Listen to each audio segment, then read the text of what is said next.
मैंने आपके लेटने के लिए अपने लिबास को बिछोना बना दिया है आगा। आप कुछ देर आराम कर लीजिए। मुझ पर आसमान टूट पड़ा है खिजर। अब ये जख्म मेरा कुछ नहीं बिगाड़ सकते। ऐसा मत कहें आगा। मैं जानता हूं कि आप अपने ऊपर आने वाली हर मुसीबत का मुकाबला कर सकते हैं। आप मेदेली के फातेह याकूब आगा के बेटे हैं।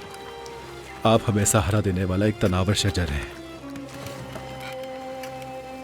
आगा, अगर आप कमजोर पड़ जाएंगे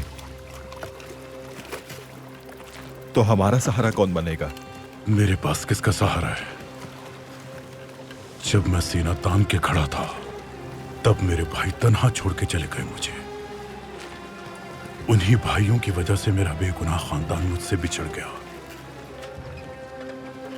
याकूब आगा ने जिस मेदेली को अपने शेर जैसे पंजों से हासिल किया था, उसी जजीरे के दरमियान जिसे हम अपना वतन समझते रहे, देखो मेरे साथ क्या हो गया। तुम्हें सहारा देने वाला यह दरख्त उखड़ कर गिरने के करीब है।